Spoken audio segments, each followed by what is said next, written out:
खुदावंद के जलाली अजीम नाम में आप सब ईदों की सलामती हो। सब लोग खैरियत से हैं जी। खुदा आप सबको बड़ी बरकत है।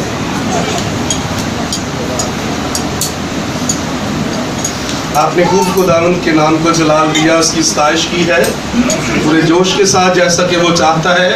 पूरी ताकत के साथ मेरी परस्तश की जाए। आपने इसी तरह परस्तश की है। हम जिंदा खुदा की शुक्रगुजारी करते हैं। आप सबका हमारे साथ मिलकर खुदावंद यीशु की इबादत करना खुदावंद को पसंद आए। खुदावंद इसके एवज आप सबको बड़ी बरकत अता करें। आज हम अपनी हिदायत के लिए, सुना तो सबने, बहुत मरतबा हवाला जात पढ़ा भी है, लेकिन अपनी हिदायत के लिए खुदा का जिंदा कलाम को दोहराएंगे। खुदा का बाबरकत जिंदा कलाम नया अहदनामा मुकद्दस लूका की मार्फत लिखा गया अंजीली बयान,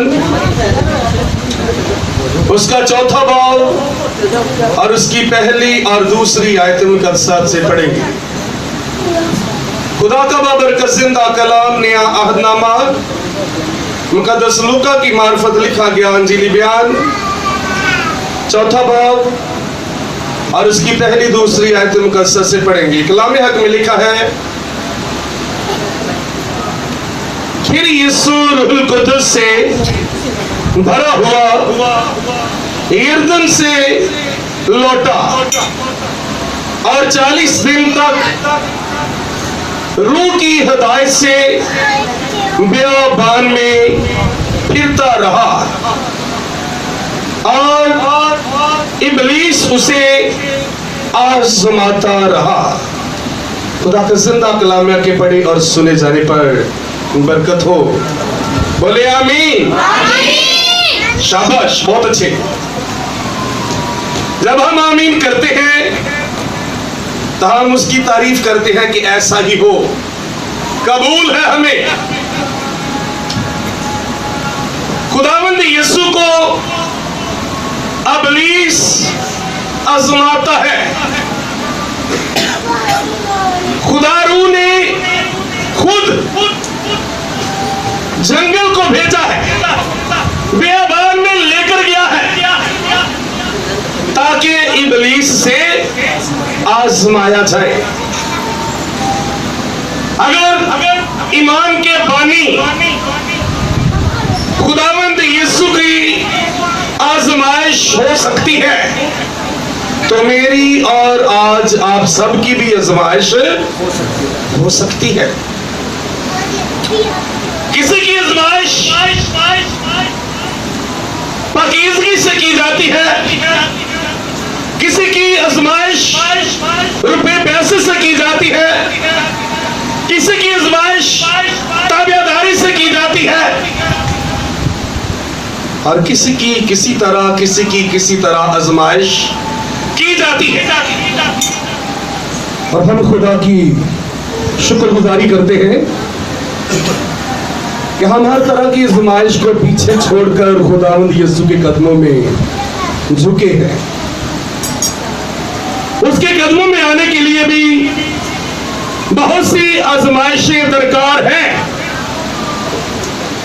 बहुत सी मुश्किलात आपके सामने आ सकती हैं ताकि आप लोग खुदावंद यीशु की इबादत ना कर सके। खुदावंद यीशु को आजमाया गया और वो पास हुआ, गालिब हुआ, फतेहमंद हुआ। उसी के वसीले से हम सब फतेहमंद हैं। इब्लीस की हर तरह की मकारी पर हम फतेहमंद हैं। खुदा के लोगों की आजमाइश की जाती है। खबर नहीं आप सबकी भी किसी ना किसी तरह से वो आजमाइश करता है। बेशक हमें मालूम हो या ना हो, लेकिन वो हमारी आजमाइश करता है। टेस्ट हर इंसान के लिए है। उसने फरमाया, जान देने तक वफादार रह तो क्या मिलेगा? क्या मिलेगा? जिंदगी ताज कहते हैं हमेशा की जिंदगी को। ताज किसे कहते हैं? हमेशा की जिंदगी। हमेशा खुदावंद यीशु के साथ रहने को ताज कहते हैं। वहां पर रोना नहीं, वहां पर आहुनाना नहीं, वहां पर कोई दर्द नहीं, कोई मुसीबत नहीं, कोई परेशानी नहीं। वहां पर यीशु है, शादमानी है। वहां पर यीशु है, शादमानी है। जमीन पर बेशक हर तरह की परेशानी का सामना हमें करना पड़े, लेकिन आसमान पर शादमानी है। जमीन पर मौत है, आसमान पर जाने के लिए वहां पर मौत नहीं, वहां पर मौत नहीं। मुबारक है वो जो पहली क़यामत में शरीक हो। जो दूसरी क़यामत में शरीक होंगे वो सजा के लिए है। क़यामत का मतलब है खड़ा होना, जिंदा होना, क़याम करना। जो पहले उठाए जाएंगे मुर्दों में से, वो पहली क़यामत है। उनको हमेशा की जिंदगी के लिए खड़ा किया जाएगा, जिंदा किया जाएगा। और खुदावंद के लोगों, हम जिंदा खुदा के हुजूर खड़े हैं ताकि हमारी आजमाइश में हमारी वो मदद करे, हमारी आजमाइश में वो हमारी मदद करे। खुदा का बंदा नूह नबी 120 साल तक उसका टेस्ट होता रहा, उसका इम्तिहान होता रहा, लेकिन वो ताबियादारी में वफादार रहा, कामयाब निकला। उसने और उसके खानदान ने हमेशा की जिंदगी पाई और कश्ती में सवार हुए। हम जिंदा खुदा की शुक्रगुजारी करते हैं कि वो अपने इम्तिहान में पास हुए, कामयाब हुए, फेल नहीं हुए। खुदा का बंदा यूसुफ नबी, उस पर भी बहुत बड़ा इम्तिहान आया, बहुत बड़ा टेस्ट हुआ उसका। उसकी मालकन जुलेखा के अंदर अबलीस समा गया। यहां पर भी लिखा है अबलीस आजमाता रहा। खुदा बाप बदी से किसी को नहीं आजमाता, हाँ अबलीस बदी से आजमाता है। अबलीस इंसान को बदी से आजमाता है। यीशु को अबलीस आजमाता रहा और यूसुफ को अबलीस ने आजमाया, उसकी मानकर जुलेखा के वसीले। और वो क्या फेल हो गया? जी नहीं, वो पास हुआ। उसने कहा मेरा खुदा मुझे देखता है, मेरा खुदा मुझे देख रहा है। मैं ऐसी बड़ी बदी क्यों करूं? मेरा खुदा मुझे देखता है।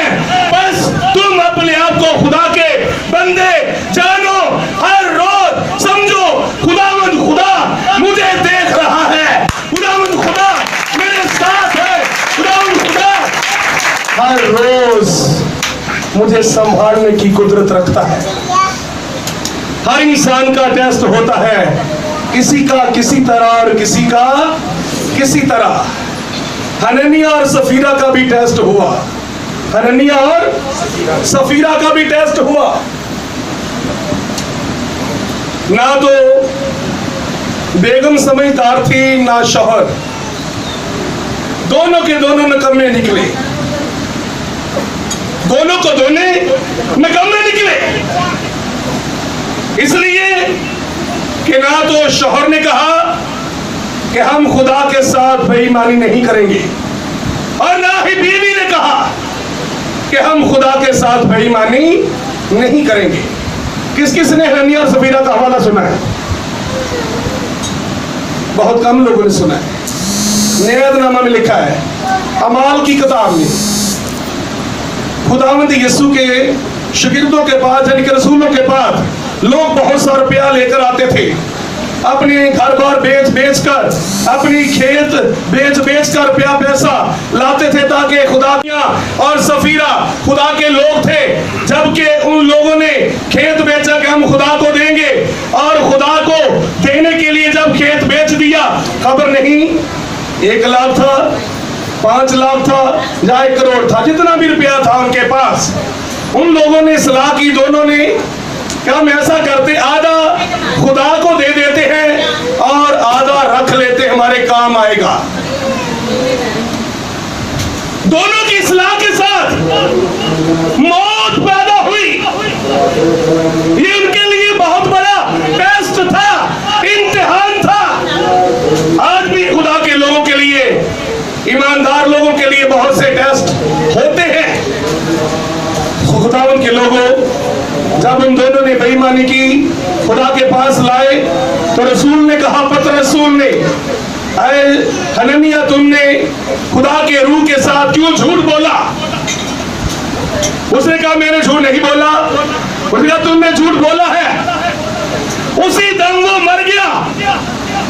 ये उसका इम्तिहान था, ये उसका टेस्ट था, और वो फेल हो गया। बहुत से लोग पास हो जाते हैं और बहुत से लोग फेल हो जाते हैं, और जो फेल हो जाते हैं उनका रैंक बढ़ता नहीं, बल्कि ब्रेक लग जाती है, रुक जाते हैं। बल्कि जो हर साल फेल होता है वो तो बहुत निकम्मा गिना जाता है। अगर कोई 1 साल फेल हो जाता है, उम्मीद होती मैं फिर इसके लिए इम्तिहान दूंगा और पास हो जाऊंगा, मेरा रैंक बढ़ जाएगा, मेरा ओहदा बढ़ जाएगा। अगर वो हर साल फेल हो, हर साल निकम्मा रहे, तो इसका मतलब है वो तमाम माशरे के अंदर, तमाम हुकूमत के अंदर वो निकम्मा और बेकार गिना जाएगा। इसी तरह ईमानदार लोग हैं जो हर रोज खुदा की हजूरी में फेल होते हैं। खुदावंद के लोगों, उनको फिर से जरूरत है कि वो तौबा करें और याद करें कि हम कहां से गिरे हैं, याद करें कि हम कहां से गिरे हैं, तौबा करके बहाल हो जाए, तरक्की पाए, शादमानी पाए, सरफराजी हासिल करें। सो खुदावंद के लोगों, हर जिंदगी का टेस्ट होता है, हर जिंदगी का टेस्ट होता है। ईमानदारों का बाप, वो इस ओहदे के लायक है, उसका बहुत बड़ा इम्तिहान था। खुदा ने कहा, अब्राम तू मेरे साथ चल, मैं तुझे बरकत दूंगा। अब्राम तू मेरे साथ चल, करना क्या है? अपने घर को छोड़, अपने माँ बाप को छोड़, अपने नातेदारों को छोड़, अपने मुल्क को छोड़, मेरे साथ चल, तो मैं तुझे बरकत दूंगा, आसमानी बरकत दूंगा, जमीनी बरकत दूंगा, तरक्की दूंगा। आज जमीन पर भी उसका नाम है और आसमान पर भी उसका नाम है। ऐसे लोग जो इम्तिहान में पास होते हैं, उनका ओहदा बढ़ता जाता है, उनका रैंक बढ़ता जाता है, वो तरक्की पाते। हर रोज बड़ों का भी इम्तिहान होता है और छोटों का भी इम्तिहान होता है। कलाम हक में लिखा है, 5वां हुक्म, बहनों में जल्दी में से कोई बताए 5वां हुक्म क्या है? जल्दी से बताए 5वां हुक्म क्या है? 5वां हुक्म क्या है? हाँ, बहन नहीं है, जल्दी से कोई बताए, इधर से बता दे कोई भी। जी, तालीम क्या दे? माँ बाप की इज्जत करना। क्या करना है? ये बच्चों के लिए इम्तिहान होता है कि वो माँ बाप की इज्जत करते हैं या नहीं। अगर वो माँ बाप की इज्जत करेंगे, खुदा उनको बरकत देगा, उनकी उम्र दराज करेगा और उनको सरफराजी अता करेगा, सरबुलंदी अता करेगा, जमीन पर उनका नाम होगा। जो खुदा के हुक्म को मानते हैं, इज्जत माँ बाप की करना है और हुक्म खुदा का है, हुक्म खुदा का है। जो खुदा के हुक्म को मानते हैं वो हमेशा पास होते हैं, फेल नहीं होते, निकम्मे नहीं होते, तरक्की याफ्ता होते हैं। पास होते हैं, खुदाम के जहन को खोल देता है, खुदाम को बरकत देता है। हर रोज इब्लीस आपको आजमाता है और बाज़ का ऐसा टेस्ट भी होता है, नौजवानों को इब्लीस अपने जाल में लेता है। क्या करता है? अपने जाल में ले लेता है। इब्लीस अपने जंगल में फंसा लेता है। क्यों? इसलिए कि ये हमेशा मेरा मरीद होकर रहे, ये बशर खुदा की तरफ ना जाए, इसका दिल इसे मलामत करता रहे, इसका जहन मलामत करता रहे। तो गुनहगार है, तूने बदी की है, तू खुदा के साथ नहीं चल सकती, तू खुदा के साथ नहीं चल सकता, तूने गुनाह किया है।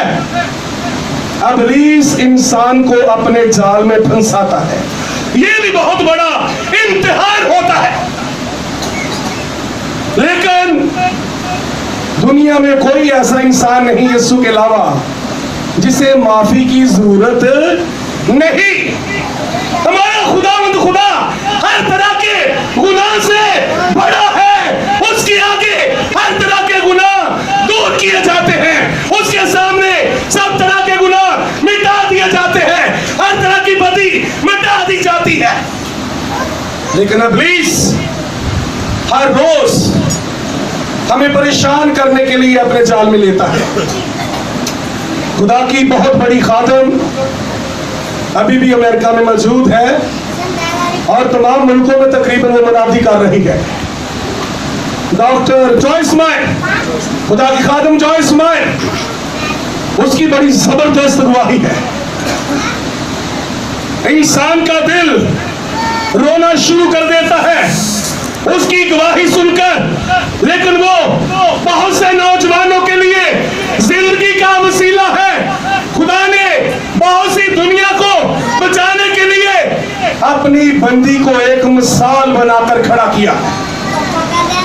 उसने कभी हिम्मत नहीं हारी। अभी वो बच्ची थी छोटी, अभी वो छोटी बच्ची थी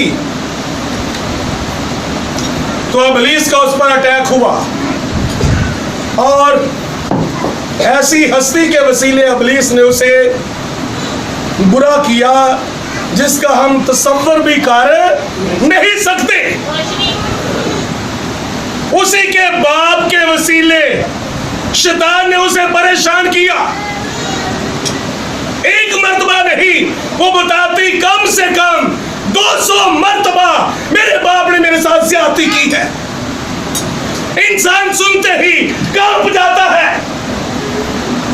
इतनी बड़ी हस्ती के वसीले इब्लीस ने उस पर हमला किया, लेकिन वो बहुत मजबूर हर रोज खुदा से चाहती कि मैं आजाद हो जाऊं। रिश्तेदारों को बताती, कोई नहीं मानता। अपनी मां से कहती, वो नहीं मानती। कोई भी उसकी बात को नहीं मानता। इब्लीस को इल्म था अगर जिस जाल से निकल गई तो बहुत सी दुनिया को यीशु के पास ले जाएगी। इब्लीस इन बातों को जानता था। उसने इस तरह बुरी तरह से इब्लीस ने उस खुदा की बंदी को अपने जाल में लिया ताकि ये हमेशा मेरी मरीद होकर रहे, इसके दिल में डॉट रहे मैं गुनहगार हूं। आज भी बहुत सी जिंदगियों को इब्लीस परेशान करता है, आजमाता है। तू बुरा है, तू बुरी है, तू खुदा के साथ नहीं चल सकता, तू खुदा के साथ नहीं चल सकती, तू अच्छा नहीं है। लेकिन खुदा उनके लोगों, जब वो थोड़ी बड़ी हुई, बाप से छुटकारा पाने के लिए उसने खुद एक लड़के का इंतखाब किया, शादी कर ली। लेकिन वो बाप से भी बदतर निकला। जो उसके बाप का तरीकाकार था वो और दूसरी औरतों के साथ गलत था। वो उसका अपना ख्यालात था, लेकिन अभी तक खुदा ने उसे साथी नहीं दिया। जब वो उससे आजाद हुई तो बहुत ज्यादा परेशान, हर वक्त इब्लीस परेशान करता रहता, तू गुनहगार है, तू बुरी है, इसलिए परेशान करता कि ये खुदा की तरफ ना जाए। बहुत तरह तरह के वसीले से हमारी जिंदगियों में टेस्ट होते हैं, बहुत बहुत तरीके से इब्लीस हमें आजमाता है। खुदावंद यीशु जो ईमानदारों का बानी है, जिंदगी का बानी है, ज़मीन आसमान जिसके वसीले खलक हुई, खुदा ने इब्तिदा में कलाम किया, जमीन और आसमान बन गए। वो कलाम खुदावंद यीशु है, इंसान बनकर जो दुनिया में आया है। उसे आजमाता रहा, उसे बहुत सी ऐशो इशरत पेश की, शान शौकत पेश की, बहुत सी मालो दौलत उसे पेश की। खुदावंद यीशु को बहुत सी सल्तनतें दिखाई, ये सब कुछ तुझे दे दूंगा। जवान खूबसूरत मर्द है, ऐशो इशरत दिखाई ताकि ये मेरे जाल में फंस जाए। खुदावंद यीशु को आजमाया गया। मैं और आप क्या है, जो इस्माइल क्या है, हम उसके साथ चल नहीं सकते, लेकिन वो इतनी कुदरत रखता है कि हमें अपने साथ चला सके। वो इतनी कुदरत का मालिक है कि हमें वो अपने साथ चला सके। उसने वक्त गुजरने पर जो इस्माइल को शौहर अता किया, डेव, ये उसका नाम उसके शौहर का, और वो ऐसा खुदा परस्त आदमी, उसने सब बातें उसे बताई। उसने कहा कोई बात नहीं, इंसान है, दुनिया में हो जाता है, तुम ऐसा करो अपने बाप को माफ कर दो। कैसा आदमी होगा वो, तुम अपने बाप को माफ कर दो। वक्त आने पर उसके माँ बाप बूढ़े और लाचार और बीमार हो गए। उसका एक भाई वो भी नशा करता मर गया। अब जो इस्माइल और डेव के अलावा उनका कोई नहीं, और कुछ अरसा से वो रो रहा है कि मैं अपनी बेटी से माफी मांगूंगा। जब वो खिदमत गुजार बन गई खुदा के बंदा डेव के वसीले से, उसने वो आहिस्ता आहिस्ता खुदा की तरफ बढ़ना शुरू कर दिया। इसलिए कि बचपन से उसके दिल में ये बात थी, खुदा मुझे ऐसी गुनाह से, पाप से आजाद करे। वो खुद मुलव्वस नहीं थी, वो आजाद होना चाहती थी, लेकिन इब्लीस उसे आजमा रहा था। इब्लीस उसे आजमा रहा था। एक वक्त आया कि बहुत से उसे पैगाम मिले, वो अपने शौहर के साथ गई और उसका वालिद रो पड़ा, उसके कदमों में गिर पड़ा कि मुझे मुआफ़ कर दे, मुझे मुआफ़ कर दे, मैं तेरा गुनहगार हूँ। तो उसके शौहर ने कहा तू इसे मुआफ़ कर दे। कैसा होगा वो आदमी, आज अपने शौहर के वसीले से वो बहुत बड़ी खादम है, तमाम दुनिया में मुनादी कर रही है। जो इस्माइल यीशु के नाम को जलाल देने के लिए तारीफ कर सकते हैं कि इब्लीस का कितना बड़ा जाल उसकी जिंदगी पर डाला हुआ था, लेकिन खुदावंद यीशु ने वो सब जाल तोड़ डाले और उस बेटी को आजाद कर लिया। आज वो बहुत बड़ी खुदा की खादम है। आज आप सब के साथ भी इब्लीस कोई भी मकारी कर सकता है ताकि आप लोग यीशु के साथ ना चले, आप लोग यीशु के साथ ना चले। लेकिन जो निकलना चाहता है, यीशु एक वक्त आने पर उसे इब्लीस के जाल से निकालने की कुदरत रखता है। ये भी टेस्ट है इंसान की जिंदगी में, ये भी बहुत बड़ा इम्तिहान है इंसान की जिंदगी में। हर रोज बेईमानी, बद अखलाकी, बद ज़बान, बहुत से तरह तरह तरीका से नशाबाजी, बहुत से वसीले से वो इंसान को चेक करता है, टेस्ट करता है। लेकिन खुदा की ये खादम जिसकी गवाही बयान की गई है, इसे भी आजमाया गया जैसा कि यीशु को आजमाया गया। खुदावंद यीशु तमाम उसकी मकारियों पर गालिब आया। जो गालिब आया उसी ने इस औरत को, हमारी इस बहन को, हमारी इस बेटी को, हमारी इस माँ को इस जाल से निकाला अपनी कुदरत के साथ। इब्लीस की तमाम कुदरत को फेल कर दिया। आपकी जिंदगी में वो इब्लीस की हर तरह की मकारी को फेल कर देने की कुदरत रखता है। परेशान किसी ने नहीं होना। बेशक किसी की जिंदगी में झूठ है, किसी की जिंदगी में नशा है, किसी की जिंदगी में ज़ना है, किसी की जिंदगी में किसी भी तरह की बुरी बात है, तो यीशु से बात करें। खुदावंद यीशु मुझे इस जाल से निकाल, मुझे इस इम्तिहान से निकाल, मुझे पास कर, मैं तेरे साथ चलना चाहता हूँ, तेरे साथ रहना चाहती हूँ। खुदावंद यीशु से बात करें। वो गालिब आया है, इब्लीस उसे आजमाता रहा, गालिब नहीं आ सका। खुदावंद मसीहा इब्लीस को बुरी तरह से उसने कुचला है, इब्लीस को उसने नकारा किया है, इब्लीस को पांव के नीचे कुचला है। तो वो आज आपके साथ है, जिसके कदमों में आप लोग झुके हुए हैं। हमारी जिंदगियों में किसी भी तरह का टेस्ट आ सकता है, बीमारी का आ सकता है, किसी भी हादसा का हमारी जिंदगी में आ सकता है टेस्ट, बदरूहों का टेस्ट आ सकता है। बहुत से लोग फेल हो जाते हैं और बहुत से लोग पास हो जाते हैं। जो यीशु की तरफ जाते हैं वो हमेशा पास हो जाते हैं, जो यीशु से दूर चले जाते हैं वो हमेशा फेल हो जाते हैं। हमने हमेशा पास होने के लिए, कामयाब होने के लिए, तरक्की पाने के लिए, आसमानी घर में जाने के लिए यीशु को पुकारना है, यीशु को पुकारना है। कि इब्लीस तुझे आजमाता रहा तो उस पर गालिब आया है, मुझ में आ जा ताकि मैं भी इब्लीस पर गालिब आऊं। सो खुदा का जिंदा दिला में हके पड़े और सुने जाने पर बरकत हो। आमीन।